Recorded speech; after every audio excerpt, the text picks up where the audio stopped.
Episode on Aligned with Purpose in Life and Leadership. And today, for the Expert Series, I'm joined with Julie Ciardi, and she is a former Fortune 500 marketing vice president. She made the quantum leap to freedom after 2 decades in corporate. She's on a mission to help thousands of women become her best self, filled with purpose and passion. And to do this, we must ignite her mind. Julie, welcome to this show. I am so excited to chat with you today. I would love, So good to be here. I love it. I would love to just kick this off and ask you, what has it meant for you to be aligned with your purpose? Oh, when we were talking about this, I could literally probably do an entire podcast just on that one question because it is everything.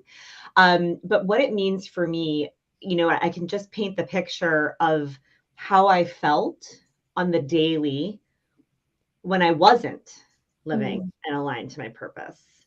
And it felt like this big missing thing. And honestly, Jamie, I know you've got a lot of moms that watch and listen. I had 3 beautiful children, and to actually feel like there was a gap missing, I felt really guilty. So I had this gap. It's this hole. I don't feel complete, and I feel guilty because, like, I should be happy. I should be so grateful. I've got this great job, beautiful kids, marriage, the whole thing. And so flash forward to now being aligned with my purpose.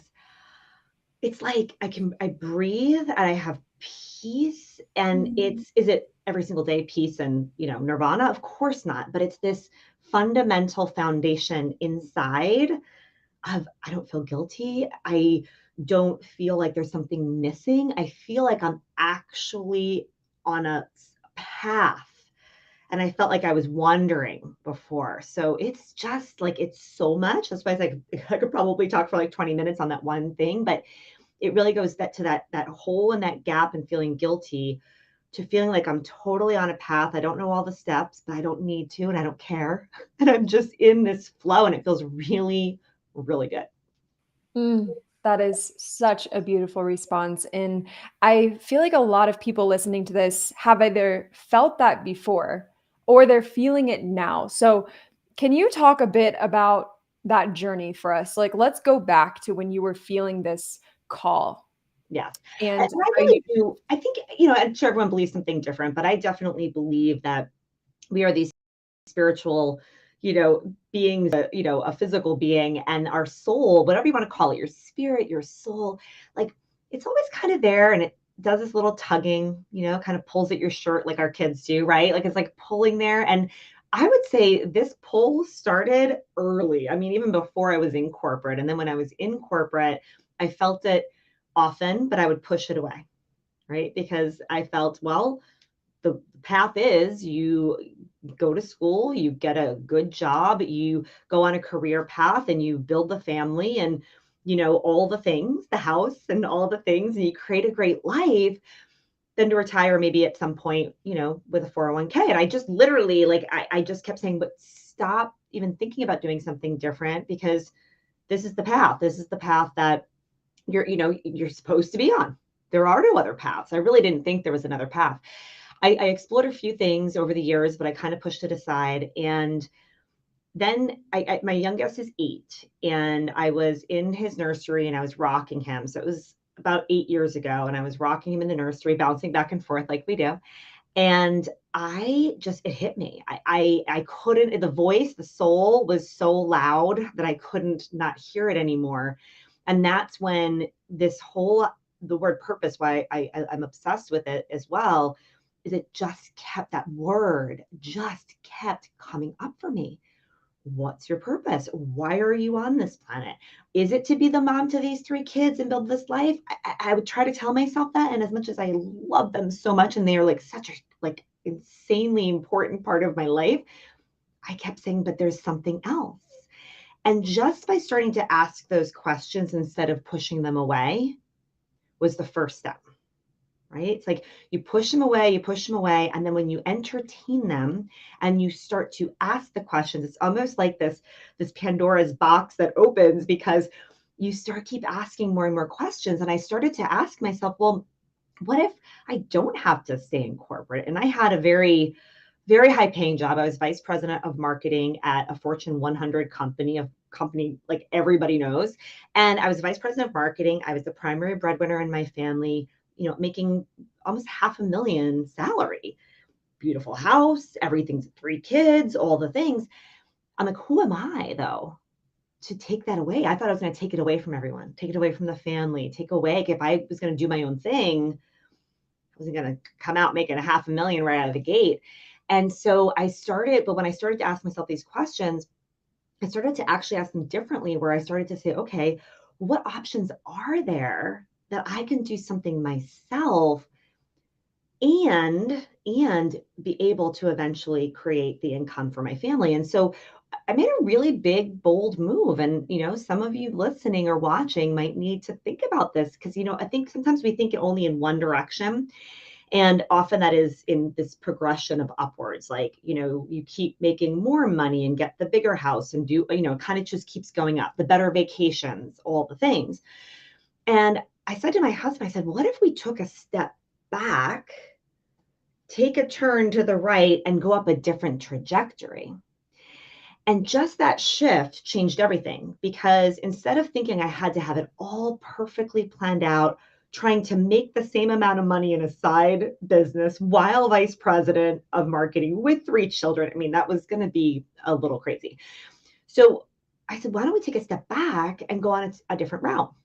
We sold our house. Like this, I always talk with women that I work with. What is it you desire? And then are you willing? We're all capable, but are you willing to really go after it? And I was beyond willing. And we sold our house, we downsized, and we basically were able to reduce um, our expenses, like from a house standpoint, by 60%, just by making a little bit of a move just down the road. Kids didn't need to change schools. It was a massive support in me leaving that corporate job to pursue my own thing. So that part was really scary and really exciting at the same time. And as I always tell people, it doesn't happen overnight. So I left the corporate job. I started to build my own business. And as anyone that is in the entrepreneurial space knows, it is not a straight line. It is not about overnight success. It's about persistence and continuously failing forward. So you try something, you see if it works. If it doesn't work, it's getting curious and then taking the next iteration. And, you know, I ended up getting to the point of the business making what I had been making in my corporate career after 3 years. It wasn't overnight. And I think that's what a lot of people like mistakenly assume. And so they try something and it doesn't work and then they kind of give up.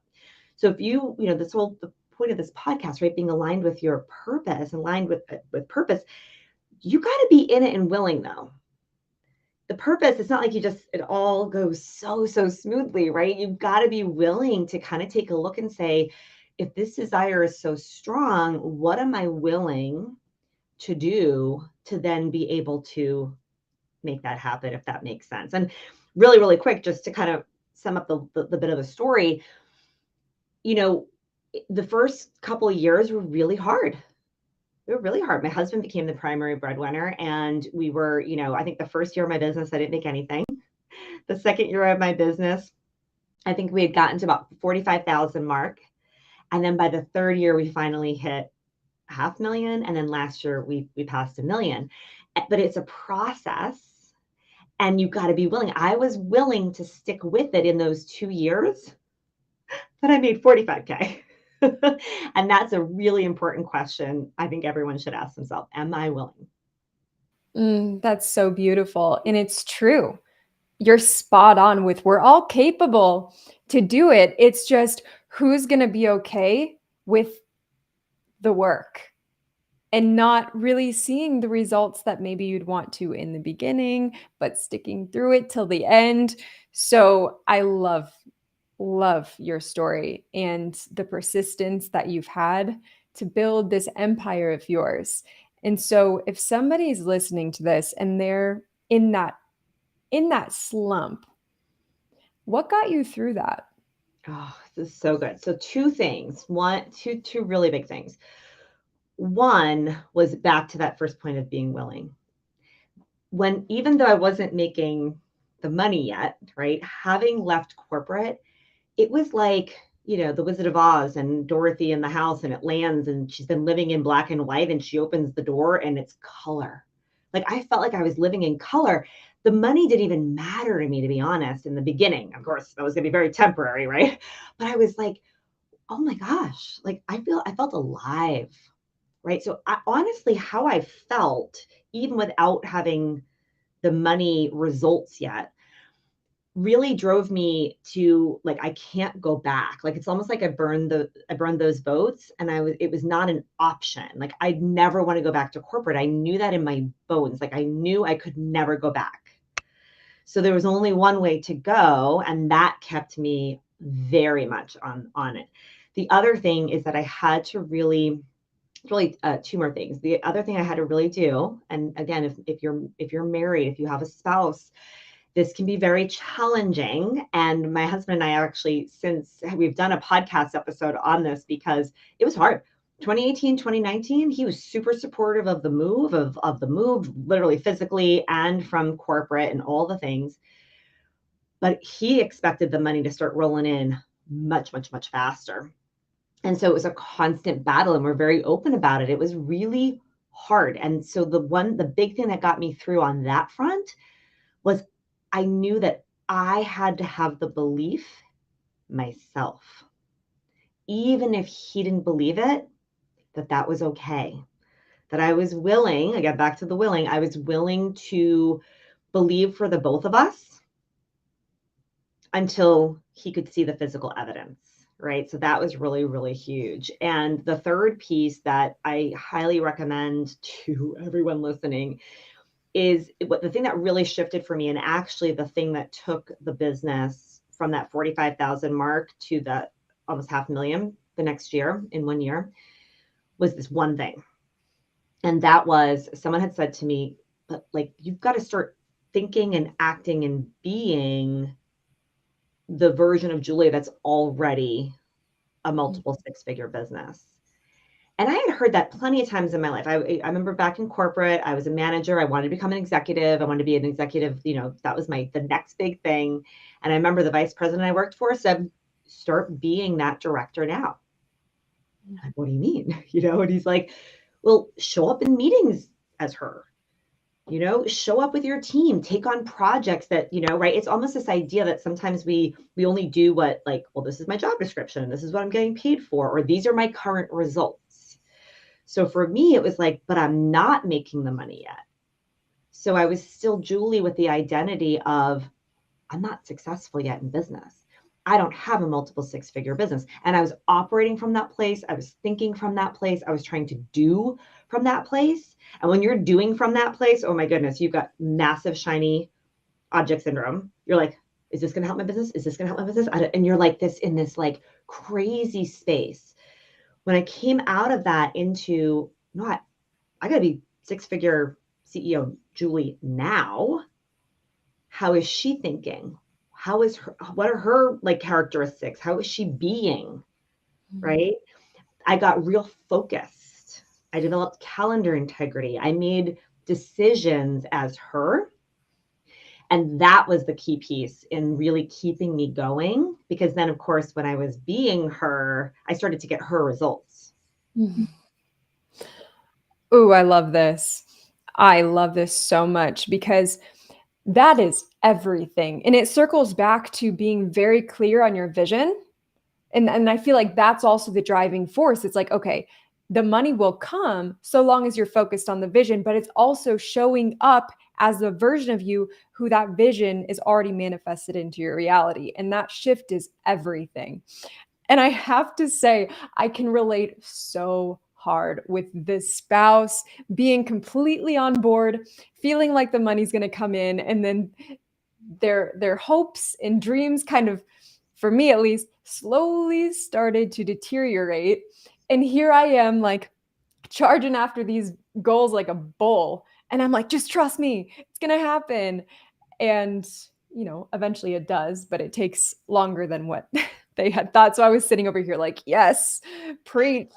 I don't know about you, but I started to then figure out, because it's hard enough as an entrepreneur when you got this big idea and you're going to execute it and you do this launch or whatever it's going to be, and then it like flops. That's hard enough on yourself. But when you have brought this stuff, like, this is going to be huge, this is going to be so successful, this is my goal, and I would like share what the revenue goal would be, and then he'd be like, so what happened after all that? You like had a couple sales or no sales or whatever. And I can remember that was just the worst, because now not only was I managing myself and my mind and my emotions, now I'm dealing with that. So just another piece of advice for anyone that's listening, it's like, I know we want, and often we want to like tell our spouse, like, because we're so excited and you're living and breathing this stuff. So it's like you want to, but he didn't know what a funnel was or what an email sequence was or the setting and all the things. And he's super invested in this being successful, Mhm. right? So if I'm telling him all the little pieces, so what I really recommend is that you're always making sure that you're surrounding yourself with some other people that are doing what you're doing, Mm. because you go to them, let them know, right? Because that's going to be a better place to keep your dream a bit protected, and so just be a little bit more guarded in what you're sharing, because it's actually having an impact that way. And he even has said to me, you know, it would have been easier maybe if you didn't bring me into some of the details, because it set my expectation completely off kilter. And so it's just kind of finding that balance as an entrepreneur, and especially when you're first starting. Yeah, absolutely. And so we touched a little bit on how you show up as the 6 or 7 figure business owner in your current reality right now. But let's talk about creating a type of who to be or what to be list. Everyone Yeah. talks about to do lists, but let's dive into that. It's so true. And it goes back to that identity, right? It's like, so when you step into being the version of you that has achieved the next big goal you're going after, you do things as her. So the being always is before the doing, because Mm. anything that we do, any actions we take, they're coming from not just but also who we're being. What's your attitude? That's my favorite one. Like, you want to check, like do a quick gut check on like who you're currently being and where you're operating from. You kind of just check on like, what's my attitude right now? And when I say that, I mean your attitude most of the time, right? You can't just get positive every once in a while, or like think like her every once in a while and expect something different to happen. Like, you need to like embody that attitude, embody that to be list. It can't just be something you journal on in the morning, right? Like, don't get me started on sometimes how these morning routine things can be so academic and totally miss the point. You're like, but I'm writing my 5 things I'm grateful for, and I'm doing my affirmations, and like nothing is changing. It's because we're missing the being part Mm. of it. Who is the being writing the gratitude down? That's still doing, right? So we even like do it, planning, journaling, figuring out what to take actions to take next in your business, marketing or sales wise, whatever it is. Who's deciding those things? Who's doing them? Right? Are you being the 6 figure, 7 figure CEO, whatever, the marathon runner, the whatever it is, right? Like, whatever the goal is that you have, you can sit and really like visualize, how does she feel? What does she think? What's her attitude? It's a great one, right? Like, me with my goal achieved, what's her attitude? She's Mm. definitely not sitting there going, this is never going to work. I have tried everything. Maybe this isn't for me. Da, da, da, da. If that's your predominant attitude, you're never going to get and do the things required to have the results there. So what we like to do is we like to say, and with my clients, we like to say, okay, let's sit down and really figure out, because you got to start with the vision. But here's the thing. I know you mentioned vision as well. Like, I think when people think about purpose and vision and goals, like, they want to get it so perfectly set. And here's the thing, it's always evolving. So if you kind of just realize that this is all a creation process, it's all done kind of like, it's like fluid. very fluid and dynamic. And it's not just like one and done. And honestly, once you start taking action towards the vision and the goals and all of that, they will morph. Because in that action, you start to see, oh, but I really like this. And oh, this really works well. And this is, I'm more aligned with this. You're not going to figure it all out on paper. You've got to like step into it and test and see how things go. But the thing with what we like to talk about is the vision is pick a future memory that you really want to have. So for me, I have a future memory that I absolutely like. It's like it's happened because we go back in time and we have very vivid memories of our past, right? But we're still using our imagination to remember, right? And to really like piece it back all together. You can do it in the opposite direction. So really thinking about a future memory. So for me, I have one that I really hold on to, and that is I'm in this beautiful kitchen. It's all white. It's huge. It's just this beautiful big kitchen, and out every single window, I can see water. I don't know if it's an ocean. I don't know if it's lake. I'm not going to, we'll let that kind of play out, but it's all water. And I have 3 children. They're all older. They're married. Their kids are there, right? They are nowhere near having kids yet. Okay, they're 18, 16, and 8.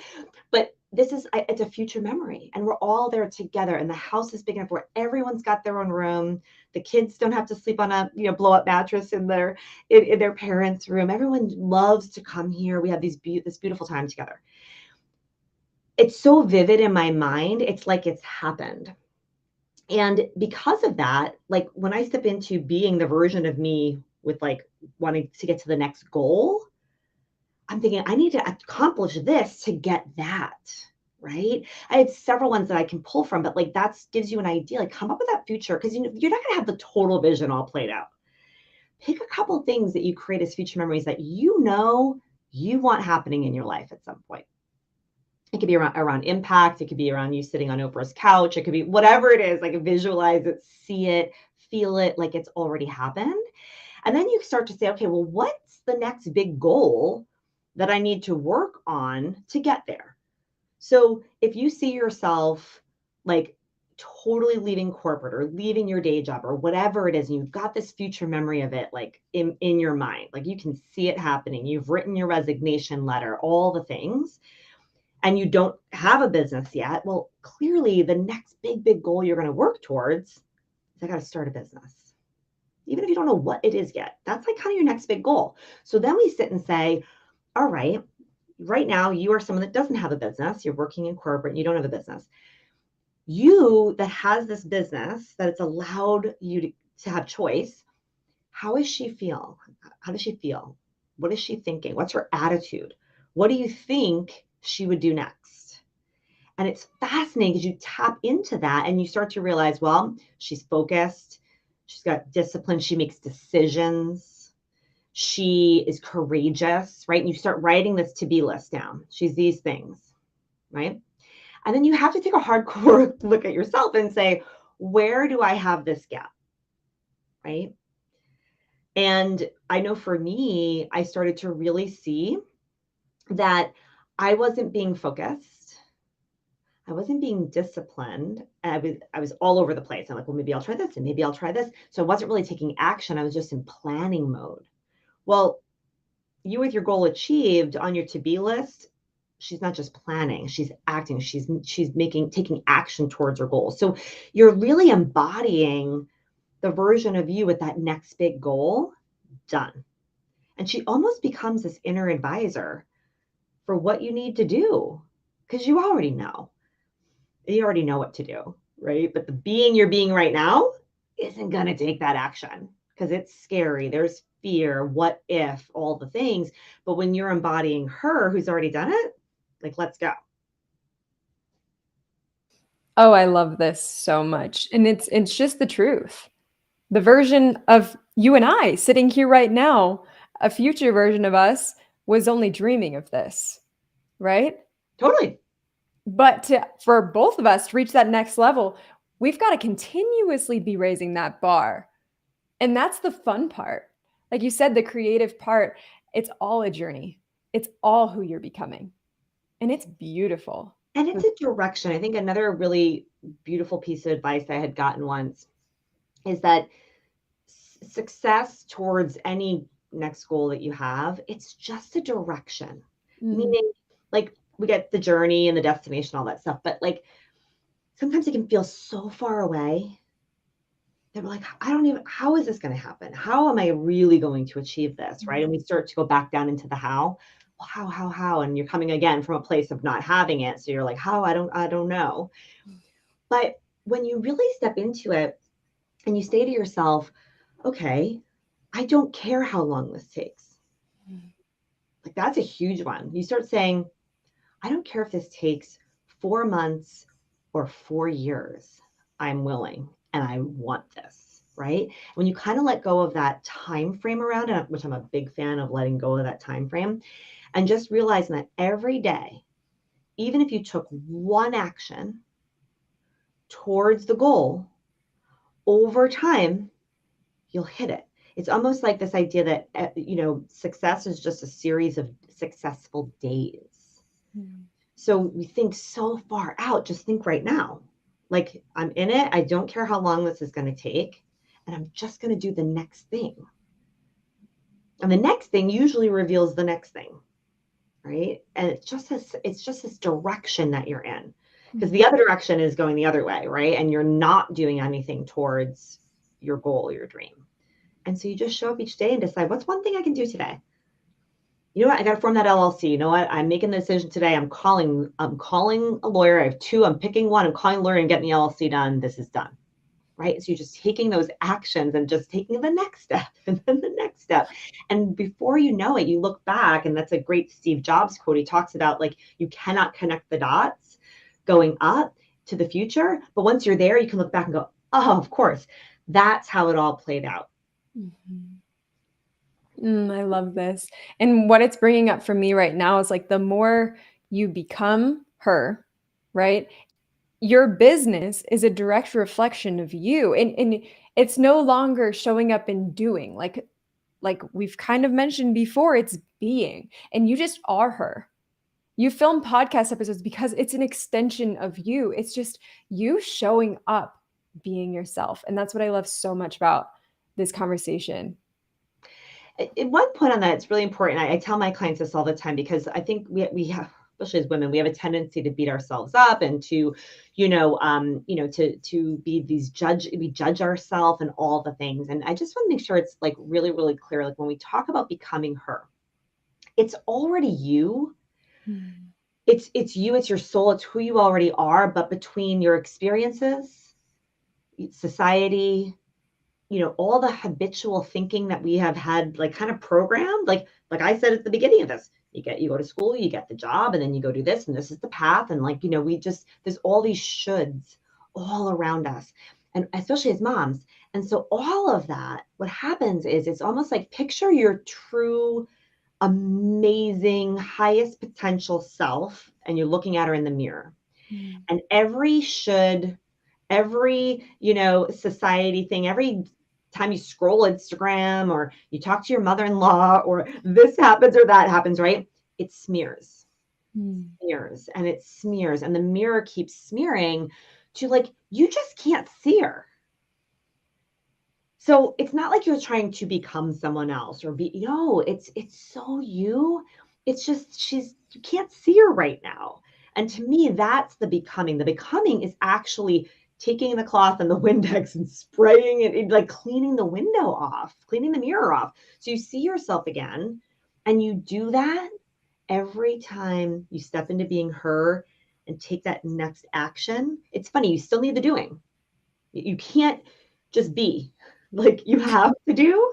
Wait, you're saying I can't just be and have everything done for me? I wish. Maybe if your belief was so strong, like, it would happen. But, like, it's just that this you have to do, but it's the being, doing the doing. So what happens is that every time you just take a leap of faith and you do something as her, you're going to get some evidence. And that's a swipe on the mirror, right? Then you're going to take the next action, being her, and it's going to reveal, you're going to have this, like, self-integrity. You're going to trust yourself. You're going to say, oh, okay, I can do this, right? And it's like every action then gives you that next, like, nugget of evidence, which fuels your faith and belief even further. And that keeps you going. And that you're just wiping the mirror clean, right? So you're not trying to be someone totally different or be like someone else or any of those things. You're full of the most amazing potential inside of you. You just can't see it right now, is all.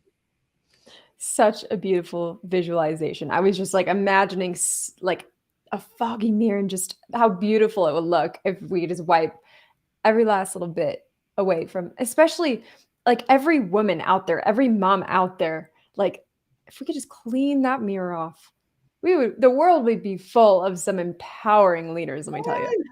Oof. Huge. That's why I'm on this mission and this path. I'm sure you are too, because the more women we can help be able to do that with the right tools, right? To do that, I mean, my goodness. And here's another thing, because again, we have a lot of moms here. I studied and mentored with Bob Proctor, and who recently passed. And he's just the most incredible person who really was leading in this area, for the last 62 years or so.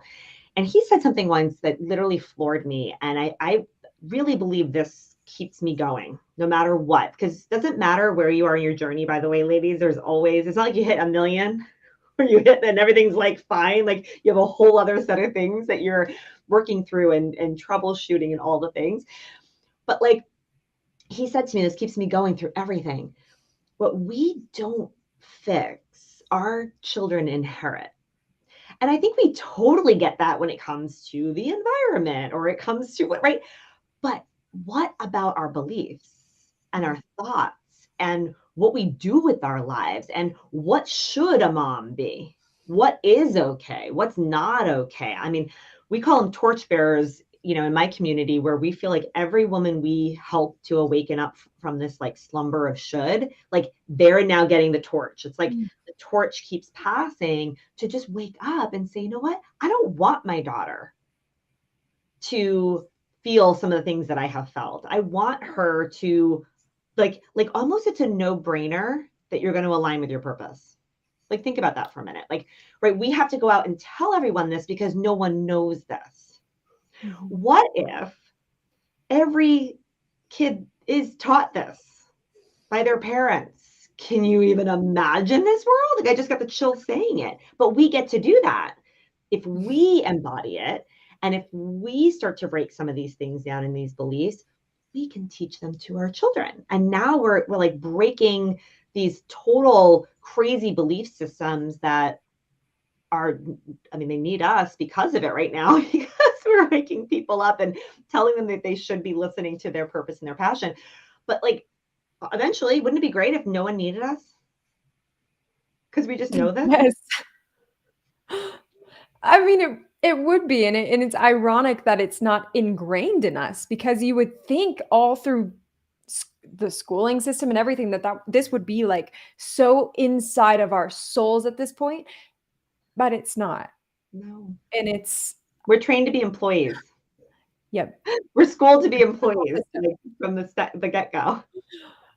And it works for the system that is created, but for us out there who are like, no, just that is not going to work. So I love that so much. And when it comes to truly living that life by design, how does that look for you?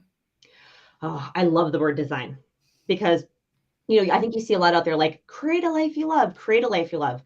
You got to design it first. Mm-hmm. Like notice that step and that difference, right? So if an architect was going to build a house, he can't just go create the house. He's got to design it first. Mm-hmm.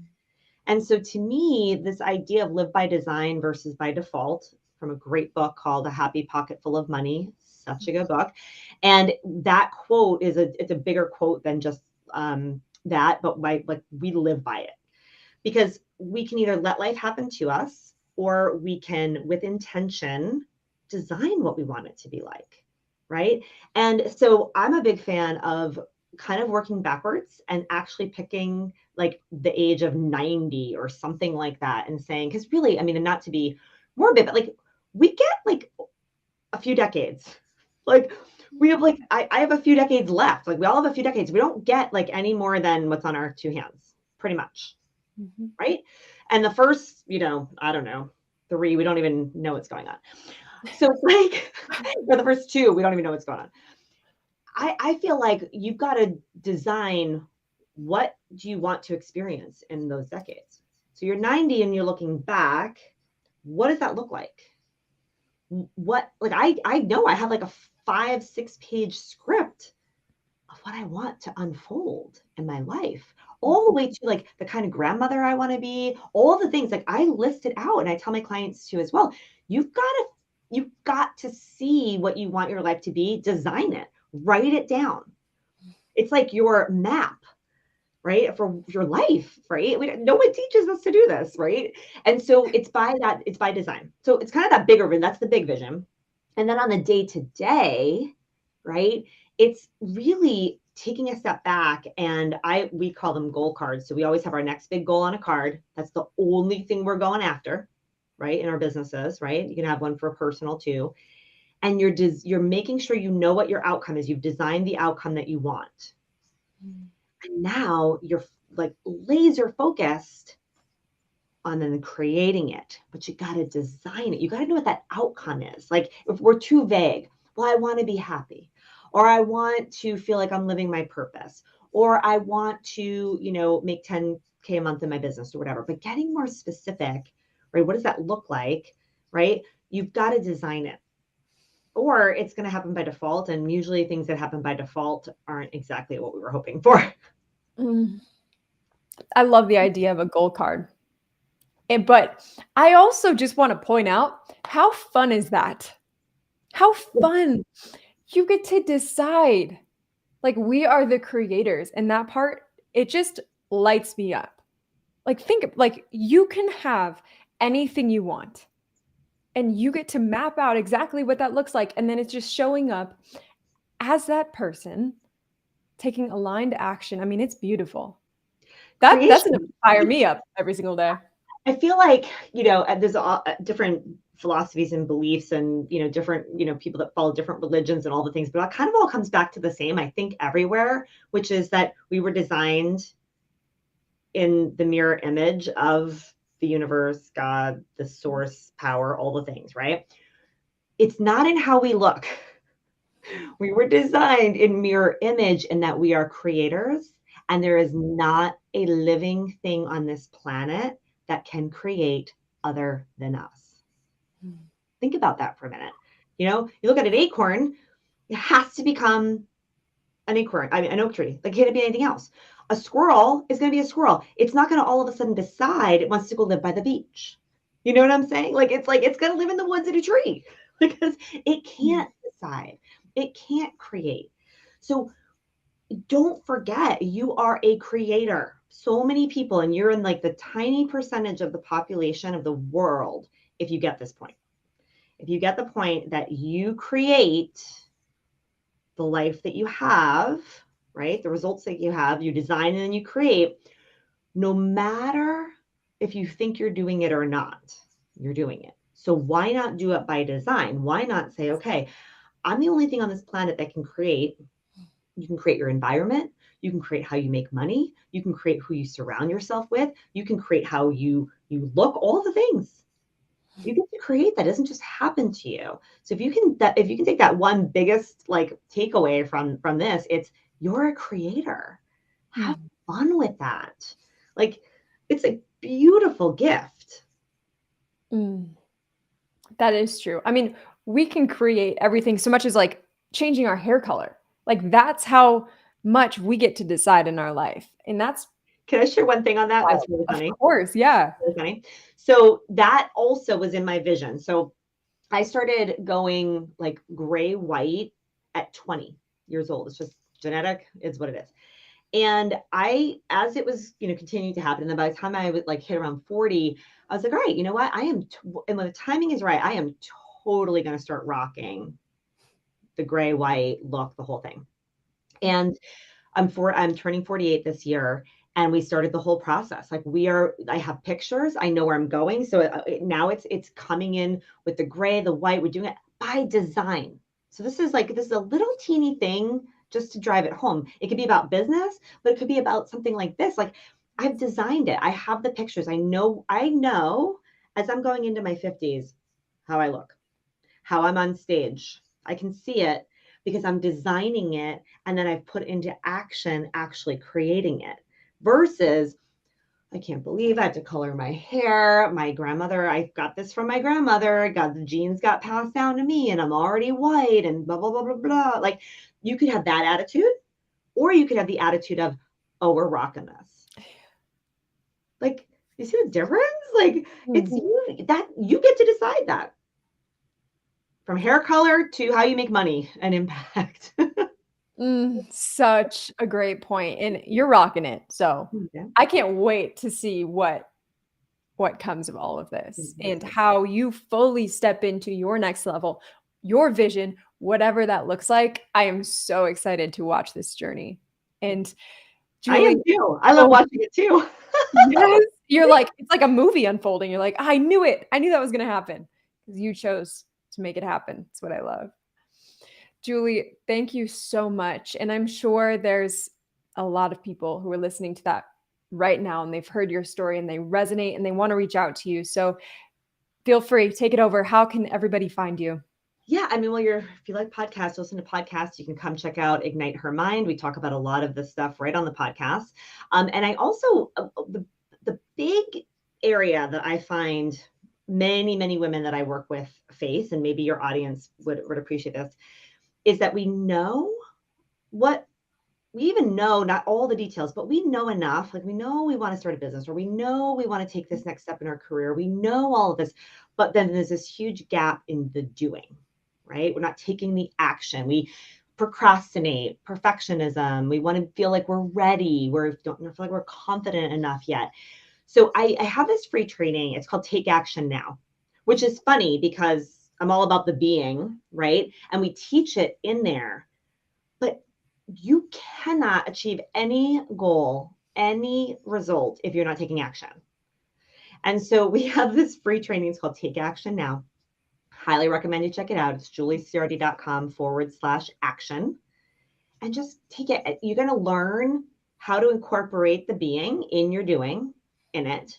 But the goal of it is that you start to take action now because you will not be able to get the results you want unless you're stepping in, being her, and doing. You've got to take that action. Thank you so much. And is there anything else that's coming to mind that you would like to share before we wrap things up here? Yeah, one last thing. So I just want you to know if you're listening to this, watching this, or listening to this, I can remember if that's where my journey started. When I started to ask the questions, Kason was this little baby, and I would walk every day. So I would walk and I would listen to podcasts. And I remember listening to podcast after podcast of an interview just like this, where one amazing female entrepreneur was talking to another amazing female entrepreneur, talking about the journey, how they got there, all the things. And I was still working as a vice president in, a corporate role. I was still not living my purpose. I still didn't even know exactly what it was going to be yet, all the things. But I would walk and I would listen and just staying consistent by listening and then taking whatever action people in the podcast were saying was how I started too. And so just know if you're listening to this, you're on the right path, but the biggest thing I can offer is that, if you're listening to Jamie's podcast and she tells you to go do something, do it, right? Like just go do it. We argue with our brain, but this is an amazing resource to start the process. It's how I started it for me. And I just want you to feel inspired by that. Thank you so much. This has been a lovely chat, and I just appreciate you so much for coming here and just pouring all of you into this episode. I appreciate it. Thank you for having me, and thank you for having this amazing podcast. Women need it for sure. You're so welcome.